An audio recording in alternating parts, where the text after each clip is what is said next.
নমস্কার বন্ধুরা, আমি মৌসুমি কিচেন ব্লগস থেকে একটি নতুন পনিরের রেসিপি নিয়ে চলে এসেছি। আশা করছি আপনাদের ভালো লাগবে। প্রথমে একটি বাটিতে 2 চামচ পোস্ত, 10-12টি কাজু একটু জল দিয়ে ভিজিয়ে রাখব। এখানে আমি 200 গ্রামের মতন পনির বড় বড় করে টুকরো করে নিয়েছি। আমি এই রান্নাটি সাদা তেল দিয়ে করব, আর তার সাথে 1 চামচের মতন বাটারও দিয়ে দিচ্ছি।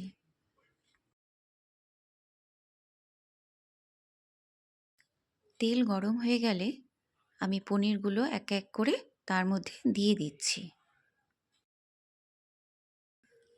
পনিরগুলো হালকা লাল করে ভেজে তুলে নিতে হবে।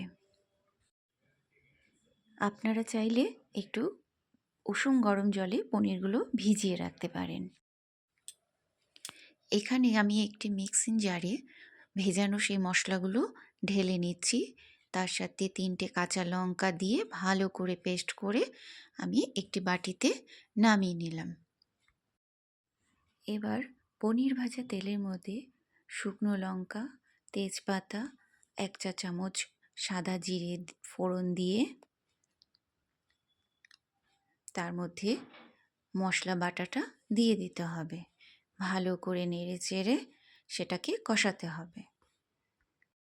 এবার এখানে আমি 1 চামচের মতন লবণ দিয়ে দিচ্ছি। আবারও একটু কষিয়ে নিয়ে পনিরগুলো দিয়ে দিলাম। সাথে হাফ চামচের মতন চিনি দিয়ে দিচ্ছি। এবার ভালো করে কষাতে থাকবো যতক্ষণ না মশলা থেকে তেল ছেড়ে দিচ্ছে। এই দেখুন, মশলা থেকে তেলটা ছেড়ে দিয়েছে। এখন আমি মিক্সির বাটি ধোয়া জলটা এর মধ্যে দিয়ে দিচ্ছি। এবার এখানে 1 চামচ ভাজা জিরের গুঁড়ো দিয়ে দেব। এখানে কিন্তু আমরা অন্য কোনো মশলা ইউজ করিনি।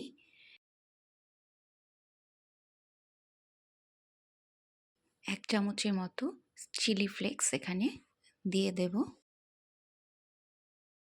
সবশেষে 1 চামচ বাটার দিয়ে ভালো করে মিশিয়ে রান্নাটা শেষ করব। দেখুন রান্নাটা কত সুন্দর হয়েছে।